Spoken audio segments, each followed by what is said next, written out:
estamos listos acá. ¿Ustedes también? ¿O todavía están con el problema del suicida? No, no. Por suerte...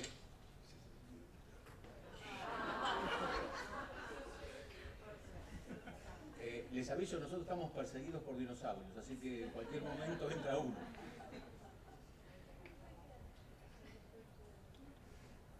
Hasta ahora no pasa nada, si crees que...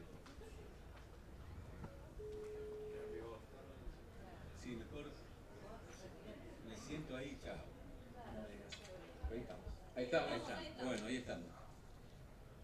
Hola. Humberto y... Jimena. ¿Están? Hola. Sí. Hola, buenos días. Buenos días.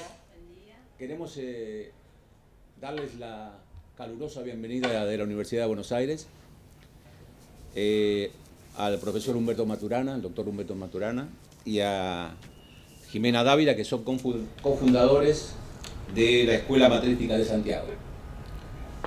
También está con nosotros Andrea Linardi, que tiene 20 años de experiencia en empresas en la capital y tiene su propia empresa, que es AL, Grupo Humano, que ha hecho una relación estratégica con la Escuela Matrística de Santiago y la representante en Buenos Aires. Está también con nosotros Gustavo, que circunstancialmente está con nosotros porque Patricia no está con nosotros ahora, pero lo que queremos hacer es contarles que para nosotros la Universidad de Buenos Aires, la Facultad de Económicas, es un gran honor tenerlos en esta actividad y es un privilegio para nosotros tratar de coordinarlos o coordinar la actividad. Algunas menciones que quiero hacer antes de comenzar la actividad. La primera de ellas es que tenemos alumnos de la Universidad de Bolonia que han sido invitados, a quienes le damos la bienvenida con su coordinadora, Claudia Busquera. El ingeniero, ¿dónde está? Prieto, que nos ha ayudado, de la empresa Cisco, que nos ha ayudado permanentemente para hacer esta conexión. Y Guadalupe Córdoba, que es la ingeniero que nos ha hecho las conexiones para que esto sea posible. Queremos también agradecer al presidente de la empresa Cisco, dado que la gente de Matrística está en Cisco Santiago y tenemos elementos de Cisco en Buenos Aires. Entonces, la organización que hemos hecho es que primero nos dirija la palabra inicialmente Andrea, luego Humberto y Jimena, y después abriríamos a preguntas. Pero como nobleza obliga, me gustaría darle la palabra en Chile a Gabriel Calgaro, que es quien organizó la transmisión desde Chile. Bueno, muy buenos días a todos. Después les vamos a pedir que nos hagan un pequeño paneo a toda la audiencia, así que bienvenidos a todos los que están allí presentes. La verdad para nosotros es un honor poder hacer este tipo de actividades, en especial darles las bienvenidas a todos los miembros así de la Facultad de Buenos Aires de Ciencias Económicas y en especial agradecer al doctor Pedro Basualdo y a la doctora Patricia Bonatti por hacer esta gestión y hacer este enorme esfuerzo para lograr esta actividad. La verdad para Cisco es grato este tipo de actividades, como mencionaba, dado que seguramente muchos no conozcan de la historia de Cisco, pero Cisco es una compañía que nació en el año 1984 en la Universidad de Stanford, ¿sí? Fue un desarrollo por dos alumnos de la universidad, con lo cual todo este tipo de actividades académicas realmente lo llevamos en el ADN y tratamos de darle mucha importancia en esto. Por otro lado, hacer mención también al impacto de la tecnología en este mundo que estamos viviendo, donde prácticamente cada vez estamos más conectados. Como notará mi acento, bueno, yo soy argentino, vivo aquí ya hace 3 años, y mi hijo, que llegó a Chile con prácticamente 8 meses, cuando habla por el teléfono normal, saluda a su abuela con la mano pensando que tiene un video en la mano, más que un teléfono de línea, ¿no? Así que este impacto de la tecnología y como en algún momento lo vimos en Cisco, realmente cambió notablemente la manera en que trabajamos, la manera en que estudiamos, la manera en que jugamos y también aprendemos. Y creo que este tipo de actividades de alguna manera permiten vivir esta experiencia. Así que de mi lado, o del lado de Cisco, simplemente dar estas palabras y también agradecer, y es un honor para Cisco Chile tener acá al doctor Humberto Maturana y a Jimena Dávila. Realmente, como argentino viviendo en Chile, lo único que sí puedo tener son referencias más que sobresalientes de toda la trayectoria acá del doctor Humberto Maturana. Muchos amigos que les comenté que hoy iba a estar en esta actividad, prácticamente como que querían estar aquí presentes, así que con muchas ansias espero formar parte de esta discusión, de este panel, así que simplemente darles una vez más las gracias. Y no sé si continuamos dándole la palabra al doctor Humberto Maturana o volvemos a Buenos Aires. ¿Soy yo? Humberto. ¿Toca a mí? Bueno, mi nombre es Humberto Maturana. Soy bastante viejo, tengo 84 años, así que tengo una historia bastante larga. Yo soy biólogo, esa ha sido mi preocupación fundamental. Y desde la biología me he interesado en todos los seres vivos, los seres humanos, en fin, la clase de seres que son. Y de lo que podamos hablar ahora es lo que hemos hecho juntos con Jimena. Jimena, ella se va a presentar, pero nosotros nos encontramos en algún momento en que, no me acuerdo exactamente si yo estaba haciendo un seminario, pero ella se acerca a mí y me dice: profesor, he hecho un descubrimiento, me he dado cuenta de que el dolor y el sufrimiento por los cuales se pide ayuda relacional son siempre de origen cultural. Las personas que conversan conmigo, que me consultan, me muestran el momento de su historia en el cual vivieron alguna negación fundamental de su dignidad, negación de la madre, que generó un dolor que tenía que ver con la situación cultural, que fue incluso aceptado en la cultura, y ese dolor se ha conservado a lo largo de los años, todo el tiempo. Puede haber sido un abuso, una violación, una negación a la clase, violencia, cualquier cosa así. Y las personas me muestran también la salida en la conversación con ella. Entonces yo pensé que esto era particularmente interesante, porque si uno lo ve como un tema cultural, quiere decir que puede cambiar. Cuando uno dice está en el ADN, por ejemplo, de una institución, una cierta visión, en el fondo está diciendo es tan fundamental que no ha cambiado. Desgraciadamente, cuando uno hace referencia al ADN, hace referencia a eso.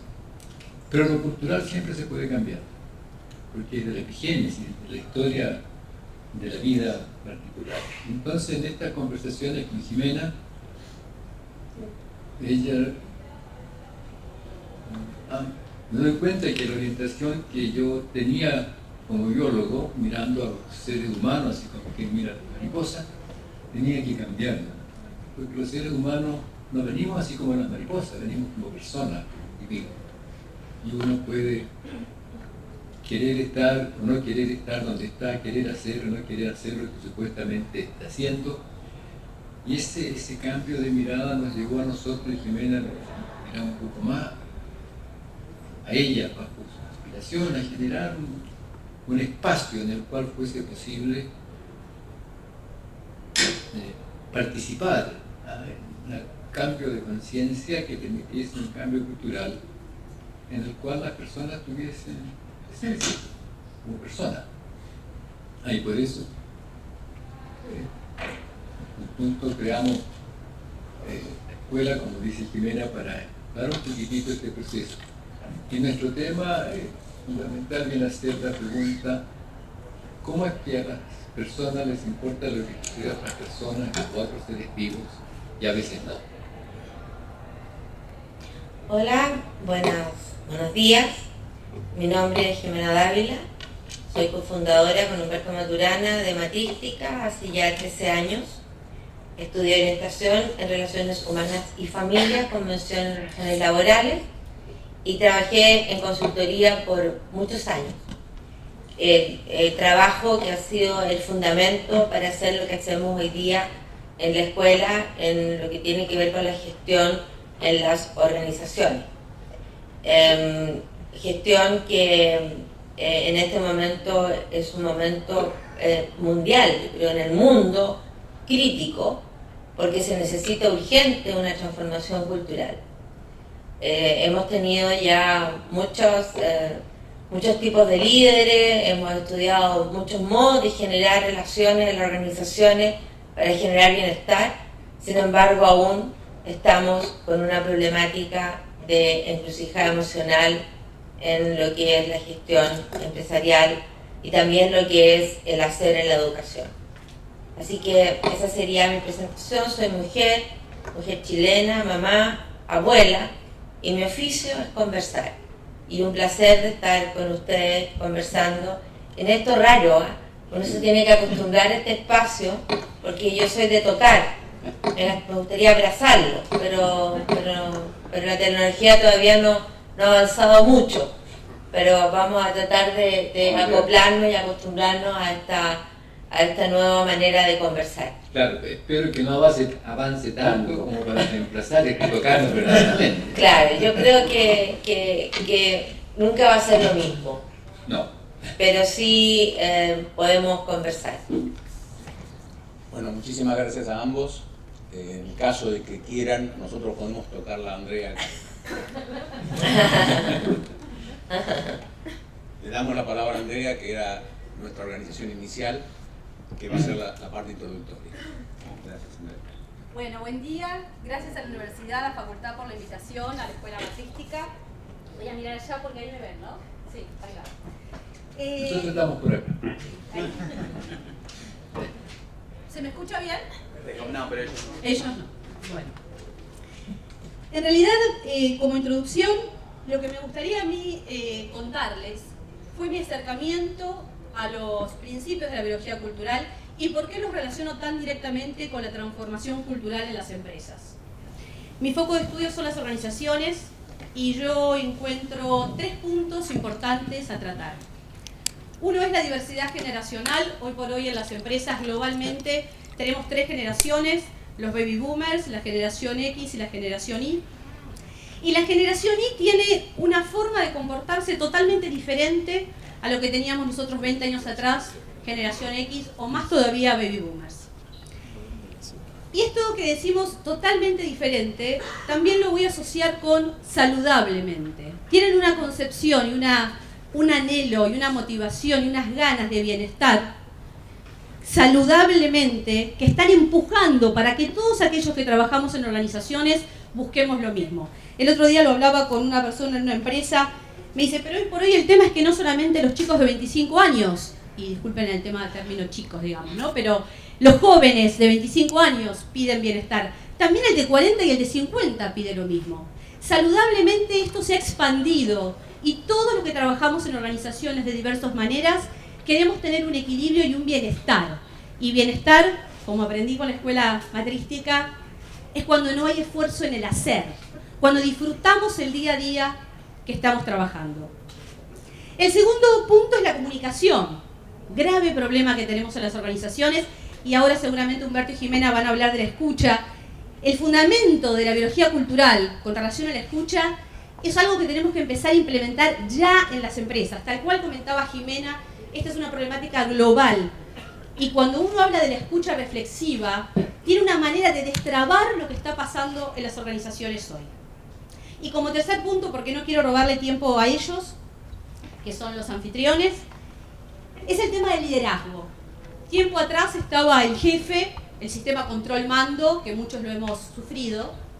Después pasamos al liderazgo, al coaching, a todas estas maneras, digamos, de facilitar y entender el potencial y el talento del otro. Y hoy por hoy, ¿qué nos pide la gente joven?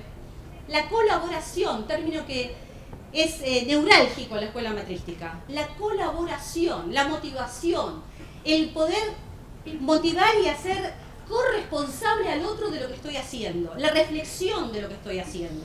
No existe más el autoritarismo, el hacerlo porque lo haces.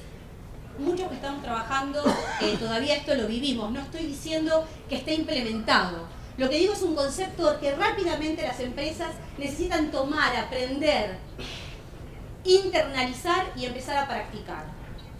Con lo cual, para la transformación cultural que estamos pidiendo a las organizaciones, los fundamentos de la biología cultural los entiendo como claves para cambiar mañana nuestro hacer.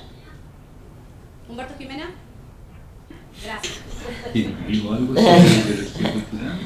Claro, cuando Andrea hace su presentación y nos da estos 3 puntos, que es la diversidad generacional, la comunicación y el liderazgo, han sido 3 puntos y siguen siendo 3 puntos neurálgicos. Lo que nosotros hacemos en Matrística, y de lo que le vamos a hablar un poco a ustedes, tiene que ver con los fundamentos biológicos, culturales del vivir y del hacer humano. Lo que nosotros vamos a hacer y a conversar con ustedes no es algo que se nos ocurrió como algo venido de alguna parte o una inspiración por algún talento particular. Esto tiene que ver con el fundamento del trabajo científico de Humberto Maturana en el tema de la percepción, el tema del sistema nervioso. O sea, lo que nosotros vamos a decir y de dónde lo decimos tiene fundamentos biológicos.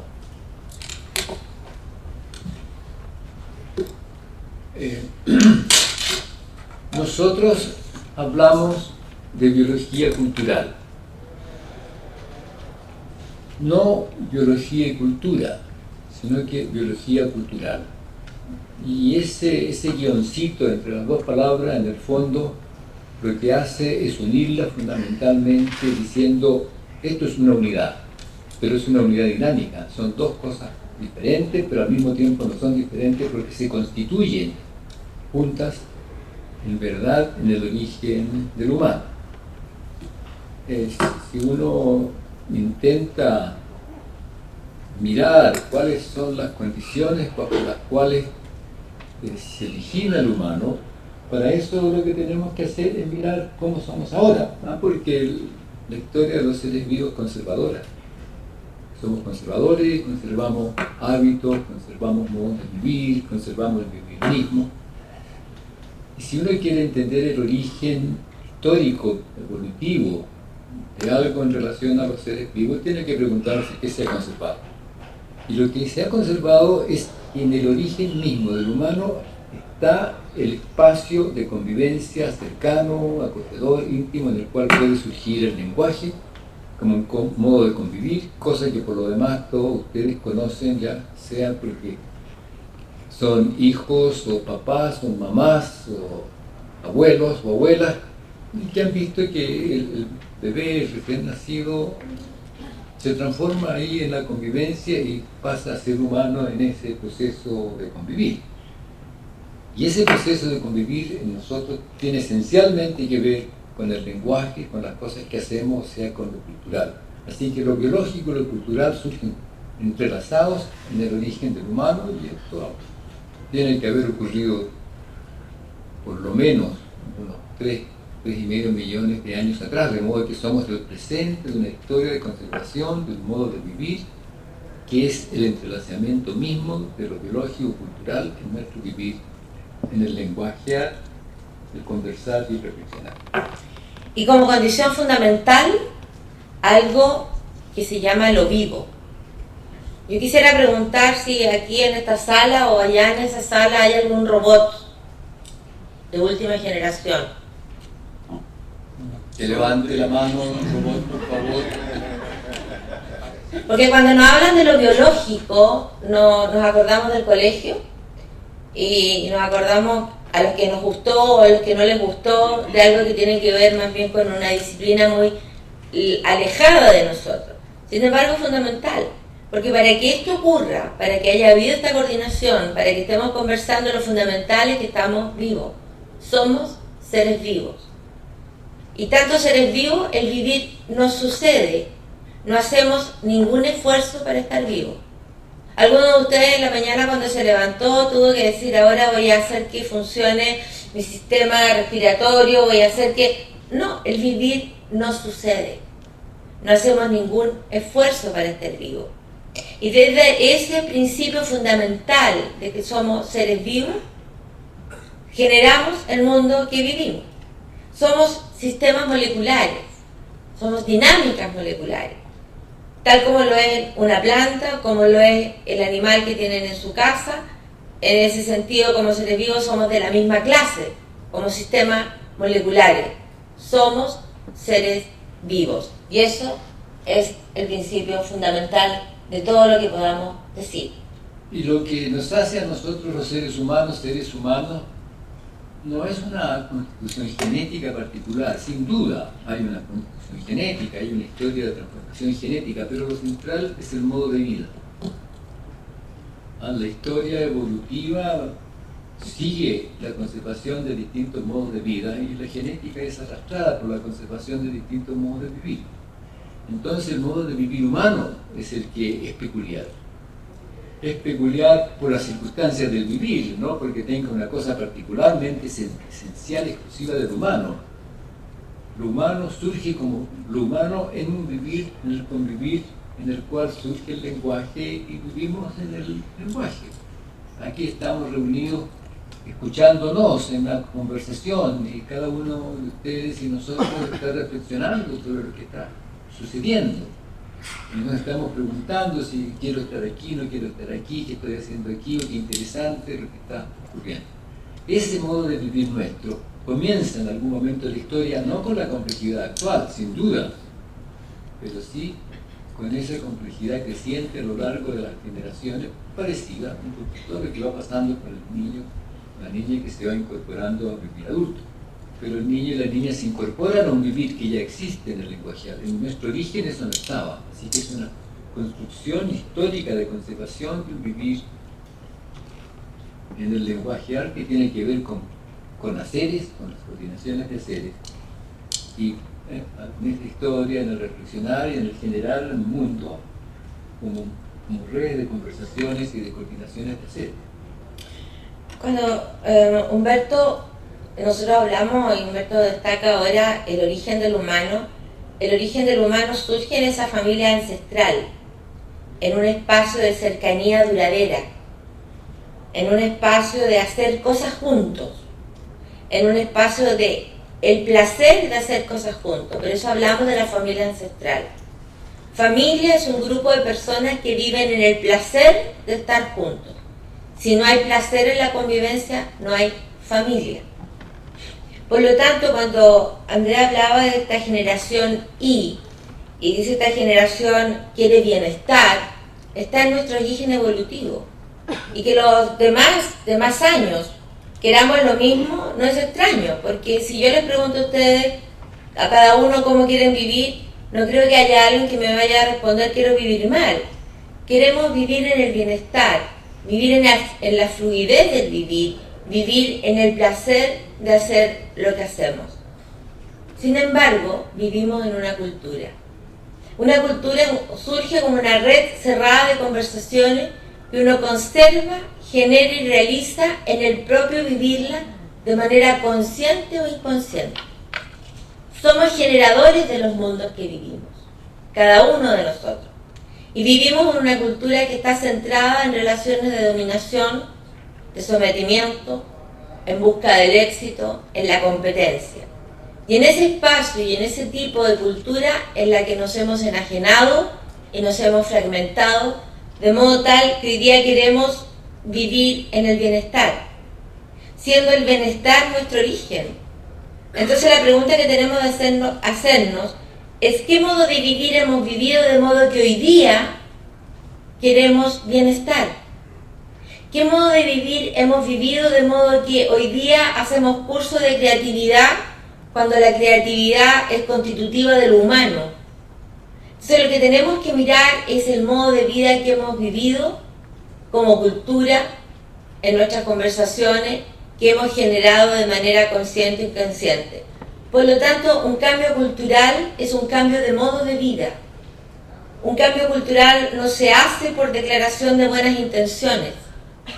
un cambio cultural no se hace porque alguien llegó de alguna parte, porque en América tenemos esa mala costumbre de que mientras más lejos viene la persona, más le creemos. Y resulta que la transformación cultural es un cambio individual. No hay transformaciones culturales de masas, de grupos. La transformación cultural siempre es un fenómeno individual. Y es un fenómeno individual porque se construye en la vida individual. La cultura, el modo de vivir que uno vive, se construye a lo largo del vivir de uno. Fíjense que es interesante. Si un niño nace en Chile, en una familia chilena, habla español. O si nace en Argentina, habla español. Pero si nace en Italia, en la familia italiana habla italiano. Y si nace en la China, en la familia china, habla chino. Cuando yo tenía, no sé, 13 años, se decía que de cada 5 niños que nacían en el mundo, uno nacía en China.